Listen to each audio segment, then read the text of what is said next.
And now, ladies and gentlemen, our next presenter is a certified integrative health coach, a U.S. Air Force veteran, and the proud author of Warrior Mom, a mom's journey in healing her son with autism. She is educated in the field of complementary and alternative medicine and has dedicated over 14 years to researching various treatments and therapies for individuals with autism spectrum disorder. She's also lowered her standards to agree to be on a stage with me. Ladies and gentlemen, please stand to your feet and greet Tracy Slepcevic. Here she comes.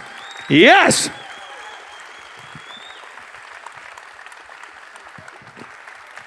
Thank you, Clay Clark. And I heard that there's a happy birthday in order. So I think he's 29 today. So if you see him walking around, you just give him this great, big, warm bear hug and say happy birthday. So first of all, I'd like to start off with, I'd like to honor our veterans and our active duty military. So if you are active duty military or a veteran, I ask that you please stand.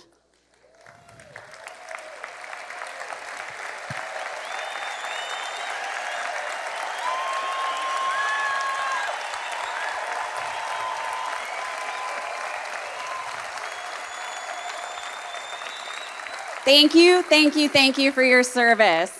As a United States Air Force veteran, I do know what it's like to make those sacrifices, and I am truly grateful.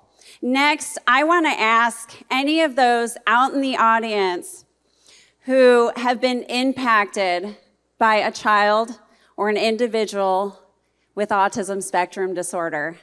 I want to ask that you please stand. You may be a mother, a father, a sister, a brother, a cousin, an uncle, a friend, and you may even be on the spectrum yourself. I ask that you please stand.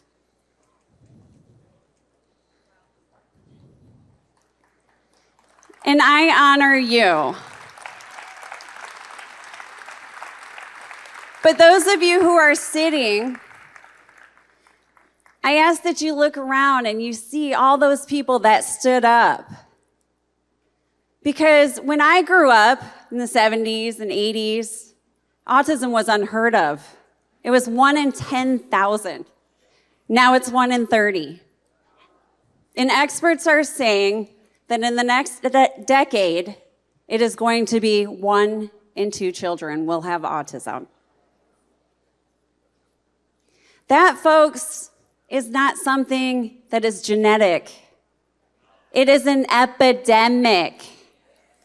Now, you can have a genetic predisposition for anything, but it's going to be an environmental factor that trigger it. So, what about all those environmental factors? So, up to the age of 1, our children, if you follow the vaccine schedule, will receive over 20 vaccines.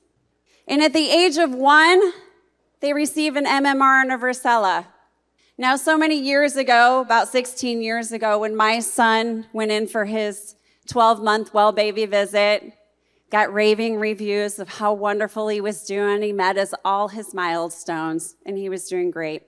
He walked on time. He talked on time. He probably even did it earlier. We even called him our little monkey. He was all over the place. He received his MMR and varicella vaccine, and within 24 hours broke out in a full-body rash, had a fever for over 5 days, and slowly started to regress into a state of autism. He started to lose his speech, his motor skills, and some cognitive ability. And after 2.5 years of trying to figure out what was wrong with my son, all I kept getting from the pediatrician was, "Oh, that's normal." Right? Are you shocked? Yeah.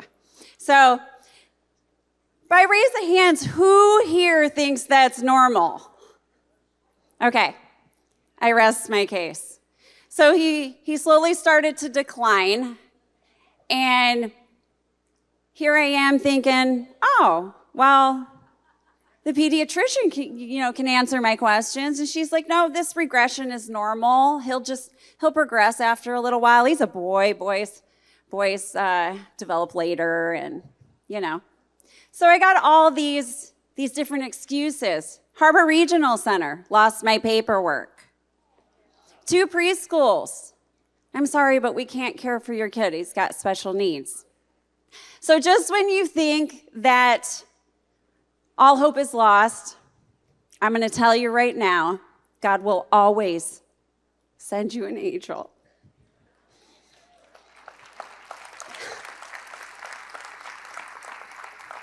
So one day, I was at my wit's end, and I really didn't know what to do. And I walked into the office, and my husband had hired a new front desk lady. Oh, hi. And this wonderful woman came into our lives for only about 2 weeks. She had a son with autism, but it was long enough for her to be able to tell me where to go, what to do, and how to do it. So don't ever underestimate the power of prayer or what God can do, because God does amazing things every day.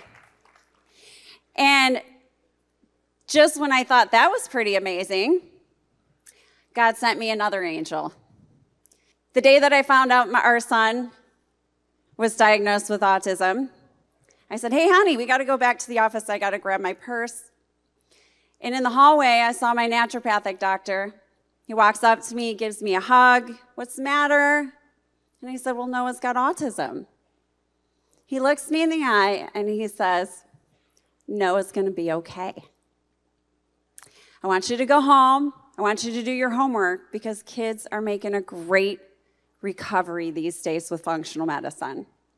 So here's my choice. I could have wallowed in my own self-pity. Woe is me. My kid's got autism. Or I could have sucked those tears back up into my eyes and get to work. What do you think I did?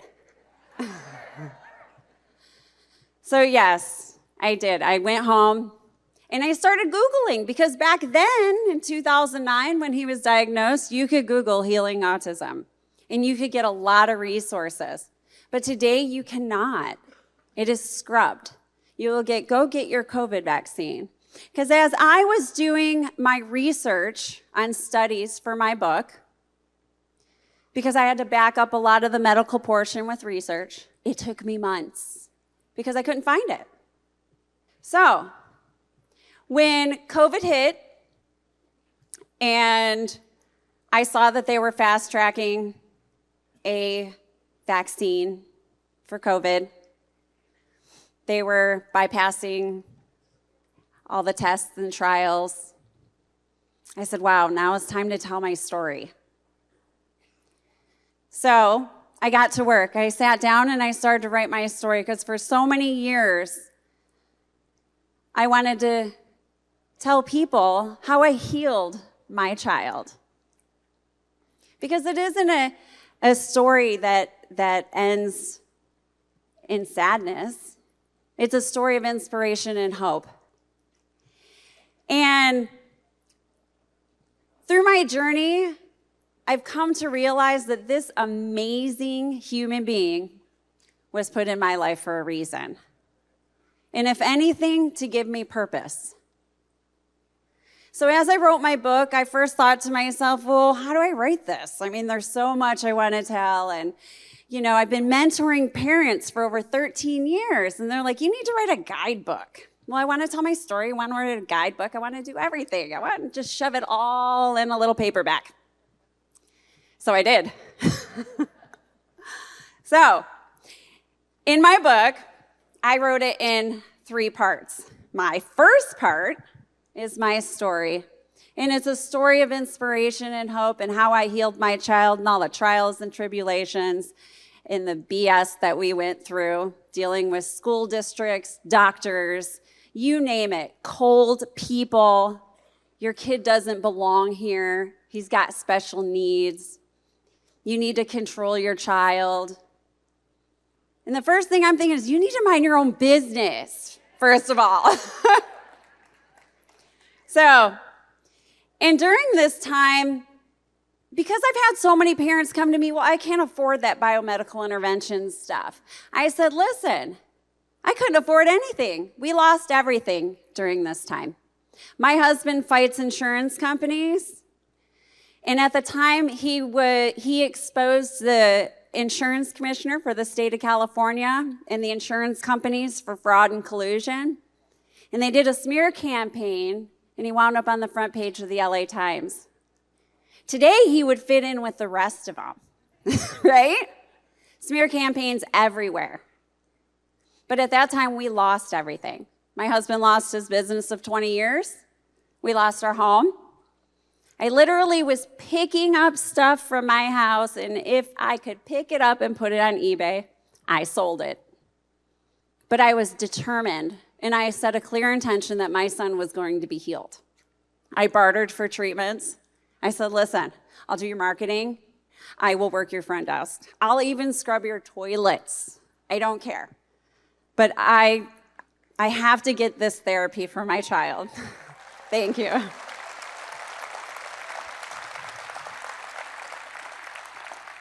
So I always say, you have to believe it to be true.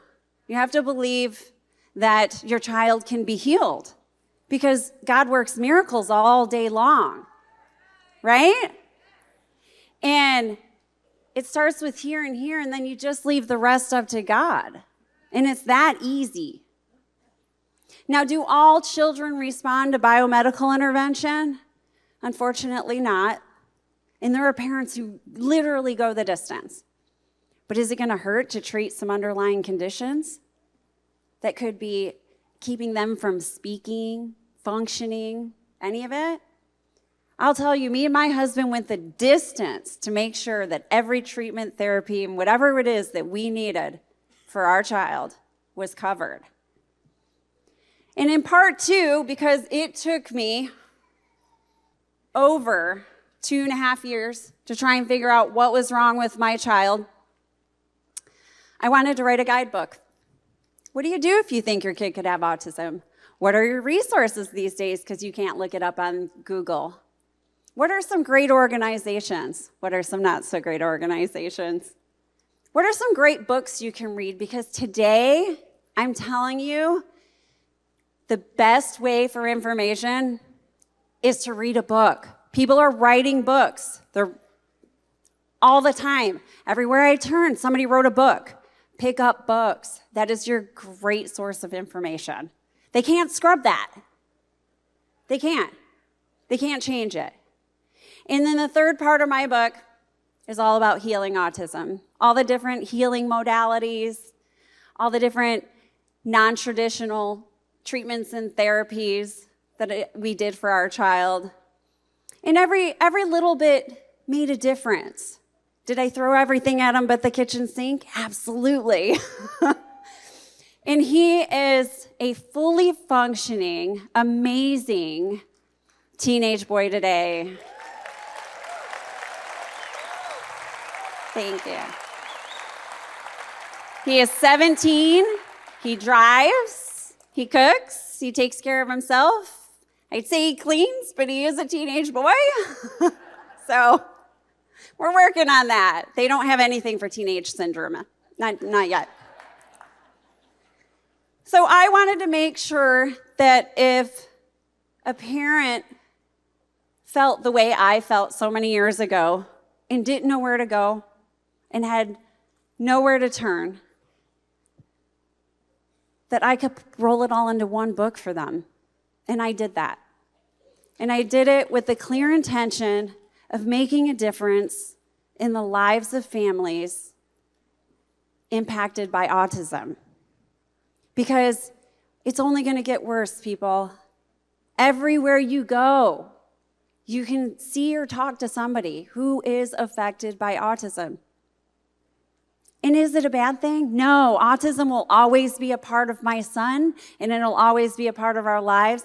And these individuals are so amazing. They're all different, unique, and they all have their own beautiful way of making a difference in this world. So, I will be out in the tent. You go in the tent, you make a right. I will be signing books. So I do have my author copies. My ebook comes out in January 17th, and it doesn't hit bookstores till April, so you can get an author copy. And then also, I do want to say that if you haven't been over to Dr. Andrew Wakefield's booth. It picked up his documentaries on Vaxxed. I ask that you please do so. And if you walk into the vendor booth, it's just straight on your left. So I thank you again today for listening, and I appreciate you, and God bless.